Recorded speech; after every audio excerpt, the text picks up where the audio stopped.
Aux armes, citoyennes, laissez tomber l'aspirateur, la cocotte minute et le bain des enfants. Rebellez-vous. Soyez femmes, soyez libres, soyez épouses, maîtresses. Sortez de vos foyers et existez.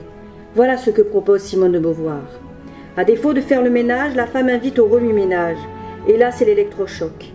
Des femmes prennent conscience et il est grand temps qu'elles s'émancipent des hommes, de leur père, de leur mari, demander une autorisation à son époux pour travailler, ouvrir un compte en banque, voter, il suffit.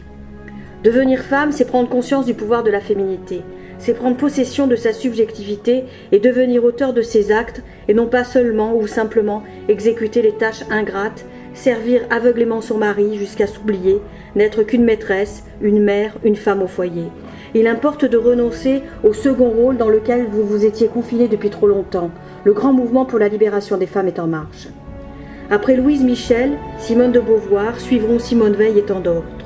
Le droit à l'avortement, la liberté de choisir son époux, poursuivre des études, gagner en dignité et en respect, refuser d'être bafoué, telles sont les premières exigences. Simone de Beauvoir insiste sur la nécessité de cet affranchissement qu'elle souhaite voir réalisé en vertu d'un principe d'égalité entre les hommes et les femmes. D'autant que les désirs des femmes évoluent. Elles souhaitent réaliser leur carrière, obtenir des postes à responsabilité, investir de nouveaux domaines professionnels qui jusque-là ne leur étaient pas réservés, tout en conservant leur féminité. Elles se veulent citoyennes, libres et malgré tout cela, être considérées comme des femmes de bonnes mœurs. Car trop souvent, la liberté sexuelle des femmes est contestée, dénoncée, alors que celle des hommes est plutôt flatteusement interprétée. Elles doivent alors se dépasser et abattre les obstacles. Cela nécessite de trouver la force de lutter contre les préjugés sociaux, masculins, et contre ceux de certaines femmes trop conservatrices. Simone de Beauvoir affirme dans Le deuxième sexe: en devenant pratique, le costume de la femme ne l'a pas fait apparaître comme asexué. Au contraire, les jupes courtes ont mis en valeur beaucoup plus que naguère jambes et cuisses. On ne voit pas pourquoi le travail la priverait de son attrait érotique. Saisir à la fois la femme comme un personnage social et comme une proie charnelle peut être troublant. Dans une série de dessins de Peiné parus récemment, on voyait une jeune fiancée délaisser sa promise parce qu'il était séduit par la jolie mairesse qui se disposait à célébrer le mariage.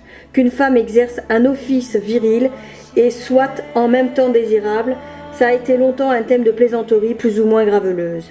Peu à peu, le scandale et l'ironie se sont émoussés et il semble qu'une nouvelle forme d'érotisme soit en train de naître. Peut-être engendrera-t-elle de nouveaux mythes. Les femmes aujourd'hui revendiquent l'égalité des chances et des salaires, et bien d'autres causes. Mais il ne s'agit pas de devenir une femme castratrice ou dévergondée. Celles-là font peur à la gente masculine et à juste titre.